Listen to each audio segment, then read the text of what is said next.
So today I just wanted to speak about understanding your position when it comes to negotiating property deals in Australia. I know a lot of people that they actually know quite a bit about property. They know where to invest. They even sort of know how to negotiate, but they still end up losing the deals, and it's because they're not necessarily understanding where what their position is and where they're standing in that particular market. As an example, someone might find a really good suburb to buy in. They'll be trying to buy for 3 months. They'll be missing out on properties because they are very stubborn and strict on their criteria to get a discount. But I just want to explain why that doesn't necessarily always work out. Let's say the market is very hot, it's very, very competitive. The people that you're going up against, they're paying pretty much over asking price, and you're sitting there and you're trying to get it at a 5, 10, 15K discount. That, first of all, it's not a realistic expectation to sort of come into a hot market and expect to get a discount. It is still possible, but you might be waiting in market 6 months, 7 months, 8 months, trying to find something like that hidden gem, basically.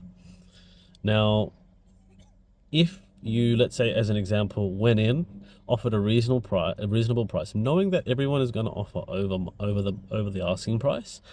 Let's say you went just slightly above. Now you might be thinking, yeah, that's not necessarily ideal, is it? Because you're sort of overpaying. Well, not necessarily, because let's say you don't do this, you don't secure the deal, and it does end up taking you 6 months to find a property. Then you're going to be paying for a property that's had 6 months worth more of growth. So instead of paying above asking, let's say it was at 550 and you try to secure it for 560, 565, you're now paying 610 by the time you actually secure it. So you think you found yourself a really, really good deal, but really it's costed you 50 to 60 grand. And I see it happen time and time again. You have to understand where you sit in that market, and you have to understand what your leverage is. Like, is it in your favor? Is it a buyer's market? Is it a seller's market? Is it a hot market? Is it a cold market?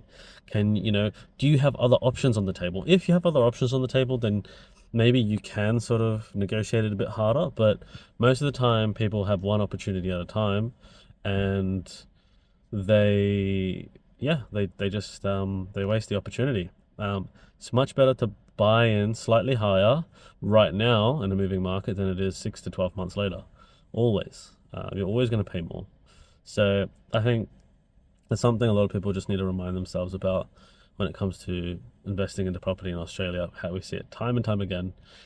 Understand where you sit. It's not about getting a discount in the moment. It's knowing that your property is, if you've done your research appropriately, it's knowing that your property will be going up in price. So really the seller is losing. They might be thinking, oh, I got 10 to 15K more for your property. But if they had waited themselves 6 to 12 months, they might get 50 to 100 grand more. So you're the one who's actually winning. So you have to reframe this sort of mindset about discounts. And like, as a professional buyer's agent, we've learned this time and time again. Like, I can wait around for a discount, or I can secure a really, really good property that's going to go up in price. And I think if you don't have that confidence that it's going to go up, that's probably the only reason why maybe are very stuck on trying to get a discount. That might be the logic. For us, we know next month's going to be worth 10K more or 15K more. So we know it makes no sense to wait.